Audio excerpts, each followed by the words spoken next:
चलिए नमस्कार छात्रों, मैं केशव सिंह। मैं आज क्लास से 12th फिजिक्स का आपका साइट 1 क्वेश्चन नंबर 3 का यह आपका पार्ट सेकंड है। ठीक है, इससे पहले वाली वीडियो में आपको पार्ट 1 करा चुका हूँ। ठीक है, वैसे आप देखिए ये आपका पार्ट सेकंड है। आपसे कहा क्वेश्चन नंबर 3 का नाभिक की द्रव्यमान क्षति और बंधन ऊर्जा को परिभाषित कीजिए। ठीक है, देखिए छात्रों, आपकी नाभिक की द्रव्यमान क्षति और बंधन ऊर्जा को बताना है। देखिए छात्रों, इसका आप आंसर देखिए और परिभाषा देखिए। सबसे पहले लिखिए नाभिक की द्रव्यमान क्षति। किसी नाभिक का वास्तविक उसमें उपस्थित न्यूक्लियन उसे कहते हैं। वास्तविक उसमें उपस्थित न्यूक्लियन प्रोटॉन और न्यूट्रॉन की संख्या को योग को हम न्यूक्लियन कहते हैं। देखिए छात्रों, ठीक है, न्यूक्लियन वास्तव में उपस्थित न्यूक्लियन। ठीक है, ये आपका है न्यूक्लियन द्रव्यमानों के योग से सदैव कुछ भाग कम होता है।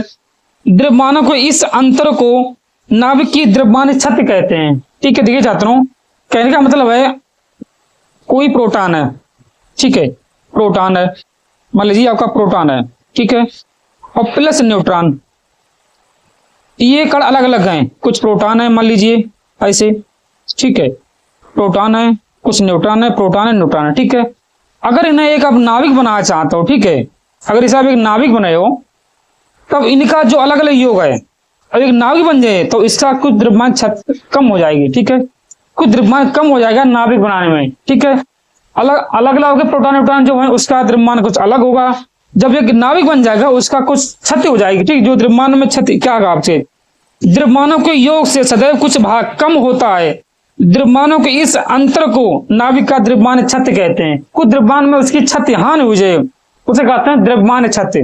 ठीक, समझिए आप, कुछ प्रोटॉन कण हैं, कुछ न्यूट्रॉन कण हैं। ठीक है, ऐसे मान लीजिए ये आपके प्रोटॉन कण है, ये आपके न्यूट्रॉन कण है। ठीक है, इनसे आप एक नाभिक बनाना चाहते हैं। जब ऐसा आप नाभिक बनाए हो तो इनका जो योग है उससे कुछ नाभिक का द्रव्यमान कम हो जाएगा, उसे कहते हैं द्रव्यमान क्षति। द्रव्यमान में जो कमी होती उसे कहते हैं द्रव्यमान क्षति। कहते हैं अब देखिए क्वेश्चन इसी में देखिए, अथवा में आपकी परिभाषा थी नाभिक की बंधन ऊर्जा। इसमें देखिए आप, नाभिक में उपस्थित सभी प्रोटॉन तथा न्यूट्रॉनों को नाभिक से अनंत दूरी तक अलग अलग करने के लिए आवश्यक न्यूनतम ऊर्जा को नाभिक की बंधन ऊर्जा कहते हैं। ठीक छात्रों, फिर से बात देखिए, नाभिक में उपस्थित सभी प्रोटॉन तथा न्यूट्रॉन, आपको मालूम हुआ नाभिक में प्रोटॉन न्यूट्रॉन दो होते हैं। ठीक है, अगर आपसे कहे कोई परमाणु, तो परमाणु में न्यूट्रॉन, प्रोटॉन और इलेक्ट्रॉन भी हो जाते हैं, क्योंकि नाभिक ये आपका कोई परमाणु है इस हिसाब से। ठीक है, ये कोई आपका परमाणु है, इसके अंदर आपके नाभिक होता है। नाभिक में प्रोटॉन और न्यूट्रॉन होते हैं और इसके पूरे परमाणु में बाहर आपके इलेक्ट्रॉन भी होते हैं। ठीक है, जब आप कहीं परमाणु की बात करें तब आपका इलेक्ट्रॉन भी होगा। जब केवल नाभिक की बात करें तो समझो प्रोटॉन तथा न्यूट्रॉन को योग को हम नाभिक कहते हैं। ठीक है, नाभिक में प्रोटॉन और न्यूट्रॉन होते हैं। ठीक है, देखिए छात्रों, नाभिक में उपस्थित सभी प्रोटॉन तथा न्यूट्रॉनों को नाभिक से अनंत दूरी तक अलग अलग करने के लिए आवश्यक न्यूनतम ऊर्जा को नाभिक की बंधन ऊर्जा कहते हैं। ठीक है छात्रों, ये आपका क्वेश्चन नंबर 3 का था। इस साइड छात्रों क्वेश्चन नंबर 3 का खा देखिए आप, क्वेश्चन नंबर 3 का खा देखिए। अब इसका क्राउन कांच से दो उत्तल लेंस उसे कहते हैं जो दोनों पार्ट आपके उत्तल लेंस ही देखिए छात्रों, अगर दोनों उत्तल लेंस है तो उसे लिख सकते हैं R1 बराबर -R होगा, R2 बराबर ये आपका R हो जाएगा। ठीक है, दो उत्तल लेंस बनाना है। लेंस के प्रक्षेप की त्रिज्याएं कितनी रखी जाएं कि लेंस की क्षमता -2.5 डायोप्टर है। देखिए छात्रों, लेंस की क्षमता -2.5 डायोप्टर। एक से साथ देखिए छात्रों, एक तो आप इसे देखिए कि दोनों उत्तल लेंस हैं। ठीक है छात्रों, कुछ दोनों उत्तल लेंस अगर हैं आपके, देखिए छात्रों, अगर ये क्वेश्चन नंबर 3 उत्तल ना होगी छात्रों, इसमें थोड़ा गलत कर दिया था, लिख गया, क्योंकि आप सिखा दी छात्रों, ये क्राउन कांच के दो अवतल लेंस है कि दोनों जो अवतल लेंस होंगे, कभी एक आप माइनस में लियो पहला, दूसरा प्लस में लियो। ठीक है, अगर ये दो उत्तल लेंस होते तो पहला आप प्लस में लेते, दूसरा आप माइनस में लेते। ठीक है, क्योंकि इसकी संयुक्त फोकस दूरी का मान जो आपका आता वो हमेशा प्लस में आता। ठीक है, इसमें आपको माइनस दिया था। इसे आप देखिए चाहते हो, देखिए ये आपका क्वेश्चन नंबर है, अब इसमें देख लीजिए। ठीक है, आपसे कहा कोई दो उत्तल लेंस है, क्वेश्चन नंबर आपका है 3 का खा है कि क्राउन कांच के दो अवतल लेंस, कोई अवतल लेंस है तो ये त्रिज्या मान लीजिए माना R1 बराबर -R हो जाएगा और R2 बराबर आपका R हो जाएगा। ठीक है, तब आपसे कहा कि त्रिज्या की फोकस दूरी क्षमता जो आपकी दी, देख सकते हो आपको क्षमता दी है P बराबर -2.5 D। D का मतलब डायप्टर है ये आपका। ठीक है, -2.5 D है आपका।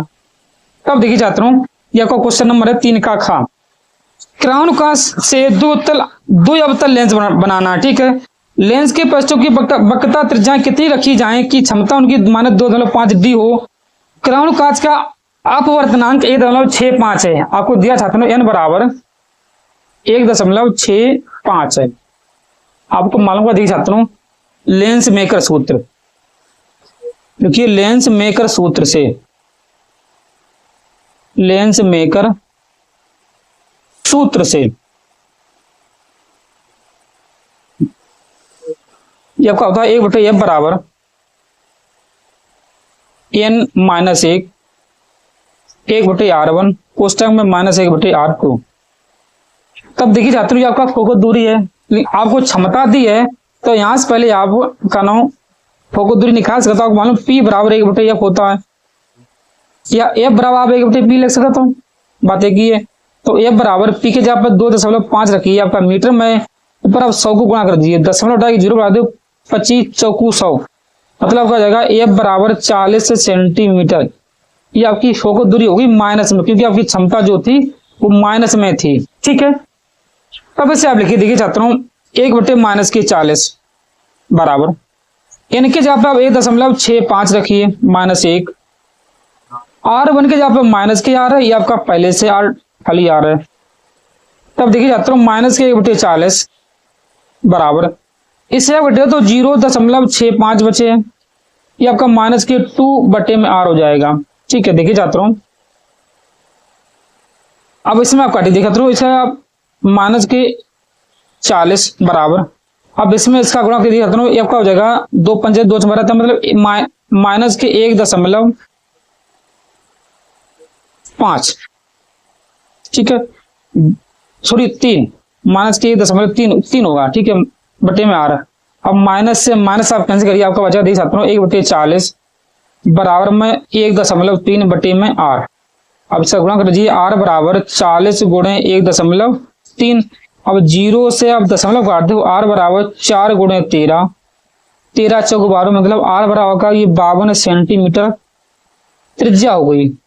ठीक छात्रों, यही इस सवाल का आपका आंसर है। ठीक है, अब देखिए छात्रों, इससे आगे क्वेश्चन नंबर आपका है 3 का गा। आपसे कहा पीएन संध डायोड के अग्र अवनत स्थिति में उसकी प्रचालन को समझाइए। आपको पीएन संध डायोड को पढ़ने देखिए छात्रों, क्वेश्चन नंबर 3 का गा आप देख लीजिए पहले। ठीक है, इसकी परिभाषा देख लीजिए, क्वेश्चन नंबर 3 का गा। ठीक है, ये आपका क्वेश्चन नंबर 3 का गा है। ये आपसे कहा है पीएन संध डायोड के अग्र अवनत स्थिति में इसके प्रचालन को समझाइए। देख सकते हो क्वेश्चन नंबर 3 का गा। पीएन संध डायोड को अग्र अवनत करने पर अवक्षय परत उसकी चौड़ाई कम हो जाती है तथा विभव प्रचार प्राचीर भी कम हो जाता है। ठीक है, ये आपसे पूछा था कि विभव प्राचीर भी कम होता है और चौड़ाई भी कम हो जाती है। ठीक है, ये आपका क्वेश्चन नंबर 3 का गा का आंसर था। ठीक, अब आप इससे देखिए क्वेश्चन नंबर जो आपका है 3 का गा नहीं, इससे क्वेश्चन नंबर आपका है 3 का घा। 3 का घा में आपसे कहा, देखिए छात्रों, क्वेश्चन नंबर 3 का घा की आपकी परिभाषा ही पूछी है। इसे आप देख लीजिए, क्वेश्चन नंबर 3 का घा। घा में आपसे कहा अमीटर में शंट प्रतिरोध के मान को बढ़ा देने पर उसके परास तथा सुग्राह्यता पर क्या प्रभाव पड़ेगा। देखिए छात्रों, क्वेश्चन नंबर ये है 3 का घा। अमीटर में शंट प्रतिरोध का मान बढ़ाने पर अमीटर का परास घट जाएगा जबकि सुग्राह्यता बढ़ जाएगी। याद रखिए आप, अमीटर की परास घट जाएगी और सुग्राह्यता आपकी जो है बढ़ जाएगी। एक और क्वेश्चन नंबर 3 का गा का आंसर। ठीक है, अब इससे क्वेश्चन में जो आपका है 4 का ठीक, उससे आप अगली वीडियो में देखिए। ठीक है, तो इसे नोट करिए।